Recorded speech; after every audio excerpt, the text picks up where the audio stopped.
Well, in 2023, almost 100 journalists were killed while covering conflicts. The vast majority of them are Palestinians, making the Israel-Gaza war the deadliest conflict for journalists and media workers since records began. And data released yesterday to coincide with World Press Freedom Day says that misinformation, suppression of media and journalist arrests have increased in the past 12 months. Now, the erosion of press freedom should be a huge concern, with half of the world's population going to elections this year. Peter Greste is the Executive Director of the Alliance for Journalists' Freedom. He also spent 400 days in an Egyptian prison, and he joins us now. Peter, always great to see you. You too. In what ways is the world becoming a more dangerous place for journalists? Well, as you laid out quite starkly just there, it's increasingly deadly, but also journalists are being locked up at record rates. Last year was the second highest on record for the number of journalists in prison. The previous year was the highest. The numbers are really pretty stark and very alarming. I think the problem stems back to 9/11, when we saw a conflict over ideas rather than over tangible things. The war on terror was a conflict over isms in many ways, and in that kind of conflict, the space where ideas are transmitted is seen as part of the battlefield. And so governments increasingly have seen journalists as threats to the state rather than as supporters of democracy and democratic debate. That is a really worrying trend. And as we said in that introduction, misinformation, suppression of media and arrests of journalists have gone up in the past year. We're seeing that the gradual way that the safety of journalists is being eroded. Yeah, and I don't think it's quite that gradual, to be honest with you. As we've said, the numbers of journalists who've been killed in the line of duty is now at record highs as well.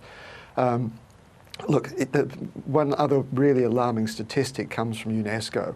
The rate of impunity stands at 90%. In other words, 9 out of 10 murders of journalists are unsolved. The murders remain unpunished. And that, I think, really suggests that the governments, the authorities that are investigating those cases either don't care or perhaps are even implicated themselves in a lot of these cases.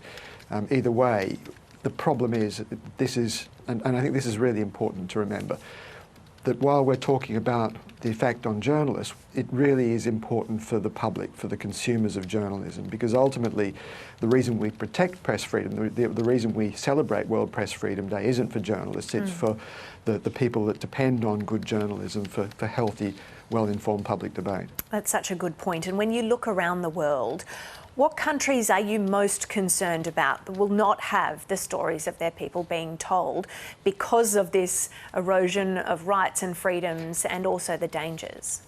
Well, there are the usual suspects, I suppose: Russia, China, Iran and so on, Turkey. But what is, I think, quite alarming is that Israel is now very high on the World Press Freedom Index. As you just mentioned in your introduction, more than 100 journalists, according to RSF's count, have been killed in Gaza. At least 22 of them have been targeted specifically for their work, according to RSF's calculations. We've also seen a large number of Palestinian journalists in prison, particularly in the West Bank. And that's put them up online as equal fifth, I think it is, in the World Press Freedom Rankings, alongside Iran. And that is a really troubling place for a country that insists that it is a bastion of democracy, and it's the only country in the Middle East that protects press freedom. Israel, I think, needs to do a lot more to protect press freedom, particularly at a time when its citizens really need to understand, we all need to understand what's taking place in the conflict in that country. You know this story intimately very well. It had a huge impact on your life when you were in an Egyptian prison for 400 days, as we say. When you look at the situation here, what is your plea to the world and to world leaders when you talk about the loss, beyond just the loss of lives, obviously, which is a terrible tragedy, but the loss to the world of these stories not being told? Look, I think one of the big issues is the way that governments and politicians often talk about striking that balance between press freedom and national security. as if press freedom is somehow, greater press freedom somehow undermines national security. And I suppose in a very direct way that it can seem that way if journalists are exposing national security secrets. But the fact is that these two things are not in opposition.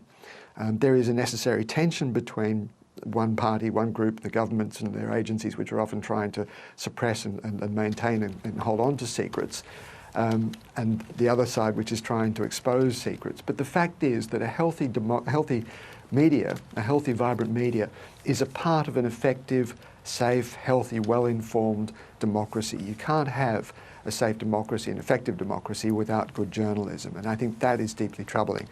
The one thing I also want to mention is that Australia has slipped down the World Press Freedom Rankings quite alarmingly as well. We are number 39th now on the World Press Freedom Rankings, and that's at least partly because of the slew of national security legislation which we've had in Australia since 9/11, more than any other country on earth, but also because we've got such a concentrated media landscape, the world's most concentrated, with just three big players, News Corporation, Nine and the ABC, and that is not a healthy media landscape. Peter Greste, always great to speak to you. Thank you so much for coming on this morning. It's always a pleasure. Thanks for having me.